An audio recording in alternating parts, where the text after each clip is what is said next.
Bien-aimé dans le Seigneur, il est écrit dans le psaume 91, le verset 1, que celui qui demeure sous l'abri secret du Très-Haut repose à l'ombre du Tout-Puissant. Ici, David souligne un mot très capital qui est le mot demeurer.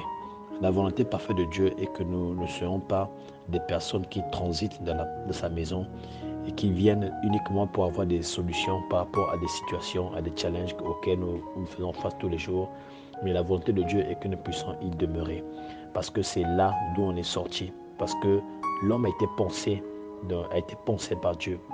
L'homme habitait dans la pensée de Dieu. L'homme était un avec Dieu avant qu'il soit manifesté corporellement sur la terre des hommes.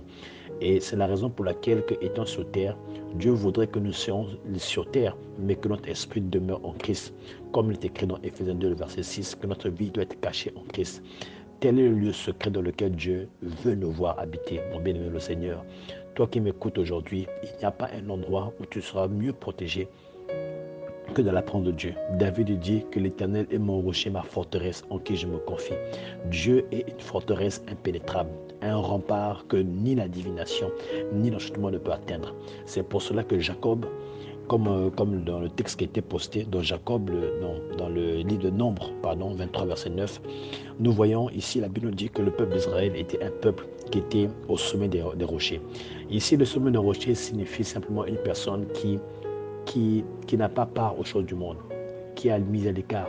Ici, la montagne symbolise Dieu, symbolise la sanctification. Sanctifie, symbolise le croyant qui n'a plus part aux choses du monde, mais qui s'est séparé du monde et qui demeure dans les hauteurs. C'est-à-dire c'est une personne qui sanctifie ses pensées, qui sanctifie ce qu'il voit, qui sanctifie tout ce qui est autour de lui, mais qui n'a plus part aux choses du monde. Et il demeure donc sur les rochers. C'est comme le dit l'apôtre Paul dans le Philippiens 4, que tout ce qui est vrai, que tout ce qui est honorable, que tout ce qui est pur, que tout ce qui est louable, que tout ce qui est digne de louange et d'approbation soit l'objet de vos pensées. Le croyant qui demeure dans la montagne est un croyant qui demeure dans la sanctification. Et la Bible dit, et à cause de cette position, dans le Nombre 23, l'enchantement ne peut rien contre Jacob. Aujourd'hui, ta position détermine la force que tu auras face à l'adversité. Rappelez-vous, bien-aimé le Seigneur, que David, sur le psaume 23, que si l'Éternel est mon berger, je ne manquerai de rien. Il me fait reposer. La marche chrétienne commence d'abord par apprendre à s'asseoir dans le lieu secret du Très-Haut, à prendre position. Aujourd'hui, un roi, avant de gouverner sur un territoire, il doit d'abord siéger, il doit d'abord s'asseoir.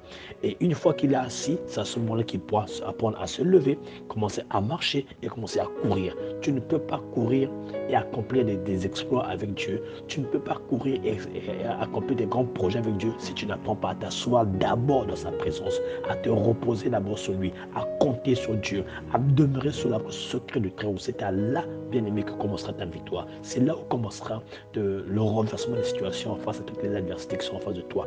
Tant que nous n'allons pas apprendre, bien-aimé, à nous asseoir. Rappelez-vous que le Christ, après avoir accompli sa mission terrestre, il est monté au ciel. La Bible dit qu'il est assis à la droite du Père. Nous devons apprendre à nous asseoir dans la présence de Dieu, à y demeurer. Et rien ne doit nous en faire sortir. L'apôtre Paul dit, qui nous séparera de son amour? Rien ne doit nous faire sortir de sa présence. Aujourd'hui, bien-aimés, nous courons derrière les choses du monde. Le diable nous fait sortir facilement de la présence de Dieu en faisant parler devant nous des choses du monde pour nous séduire et pour nous faire tomber dans le péché. Bien-aimés, aujourd'hui pour des hommes qui tombent facilement devant des femmes séduisantes qui sont habillées de façon non décente. Aujourd'hui, la femme que tu regardes, les formes que tu regardes, bien-aimé le Seigneur, ces formes-là, tu les retrouves dans le cimetière. Ce sera un tas d'asticots. L'habit que tu vois sur cette sœur-là, que tu apprécies, demain, elle sera un tas d'asticots dans un cimetière. Bien-aimé dans le Seigneur. À quoi servirait-il à un homme de gagner le monde entier s'il doit perdre son âme? Tu vas perdre ta vie à vouloir courir derrière des choses vaines et viles de ce monde.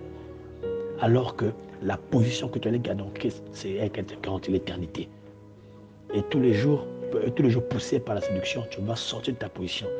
Pour les sœurs, tu vas être séduit par cet homme qui te pousse à sortir de ta présence de Dieu, à courir derrière les gains, à courir parce que sous prétexte que tu n'as pas de quoi te payer ta maison, sous prétexte que tu ne peux pas t'habiller, sous prétexte que tu n'as rien, tu vas sortir de la présence de Dieu. Tu vas hypothéquer ton éternité à vouloir sur une chose qui est périssable, une chose qui demain ne se valera plus rien. Bien-aimé dans le Seigneur, apprenons à choisir, bien-aimé, ce qui est éternel et ce qui est temporaire. La Bible déclare que Dieu ne regarde pas ce qui brille à l'œil, mais il regarde le cœur. Où est ton cœur aujourd'hui? Ton cœur doit demeurer en Christ. Ton cœur doit demeurer positionné en Christ sur le rocher des âges. C'est alors, tu seras comme la maison qui sera bâtie sur le roc. Lorsque les tempêtes viendront, tu seras inébranlable, tu seras inamovible parce que tu es bâti sur Christ. Bien-aimés dans le Seigneur, demeurons dans la présence de Dieu. Demeurons là où Dieu veut nous voir. Là où sa main ne sera pas courte pour nous aider. Là où son oreille ne sera pas dure pour nous entendre. C'est alors que nous allons résister face à toutes les adversités. Parce qu'on aura appris à s'asseoir dans la présence de Dieu, à nous reposer sur Dieu, à compter sur lui. Bien-aimés, que Dieu nous aide à comprendre cela. Voilà ce qui m'est venu à cœur à vous partager pour commencer cette journée. Que Dieu vous bénisse. Amen.